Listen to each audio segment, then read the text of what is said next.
ভাবুন তো, মাটি থেকে প্রায় ১০০ থেকে ১১৫ ফুট ওপরে বিশাল এক গাছের চূড়ায় আপনার ঘর।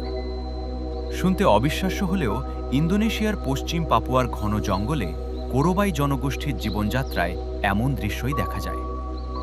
ঘন জঙ্গলের বিশাল গাছ বেছে নিয়ে তারা তৈরি করে উঁচু কাঠের ঘর। আধুনিক ক্রেন, লিফট কিংবা ভারী যন্ত্রপাতি ছাড়াই কাঠ, বাঁশ ও গাছের ডাল ব্যবহার করে তৈরি হয় এসব ঘর। কিন্তু প্রশ্ন হলো, এত উঁচুতে কেন? এর পেছনে রয়েছে তাদের পরিবেশের সঙ্গে মানিয়ে নেওয়ার কৌশল। মাটি থেকে অনেক ওপরে থাকলে বন্যা বা জলাবদ্ধতার সময় নিরাপত্তা বাড়ে। একই সঙ্গে কিছু বন্যপ্রাণী ও অন্যান্য ঝুঁকি থেকেও দূরে থাকা যায়। ঘর তৈরির কাজও মোটেও সহজ নয়। শক্তিশালী ও উপযুক্ত গাছ নির্বাচন করে গাছের কাঠামোর সঙ্গে মিলিয়ে তৈরি করা হয় ঘরের ভিত্তি।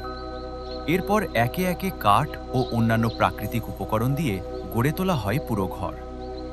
সবচেয়ে আশ্চর্যের বিষয়, এই দক্ষতা কোনো আধুনিক ইঞ্জিনিয়ারিং স্কুল থেকে শেখা নয়।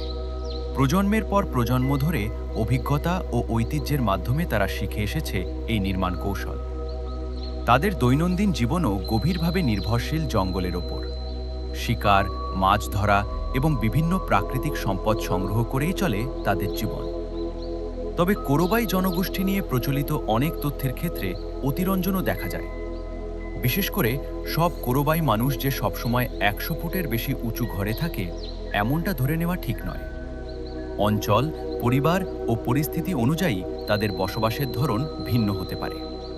তবুও গাছের এত ওপরে তৈরি করা ঐতিহ্যবাহী ঘরগুলো সত্যিই বিস্ময়কর। আধুনিক শহরের কংক্রিটের ভবন থেকে হাজার মাইল দূরে প্রকৃতির মাঝেই কোরোবাইদের জীবন যেন এক অন্য পৃথিবী। তাদের এই জীবন আমাদের একটি বিষয় শেখায়: বেঁচে থাকার জন্য আধুনিক প্রযুক্তিই সবকিছু নয়। প্রকৃতিকে বোঝা, পরিবেশের সঙ্গে মানিয়ে নেওয়া আর প্রজন্মের জ্ঞানও হতে পারে মানুষের সবচেয়ে বড় শক্তি।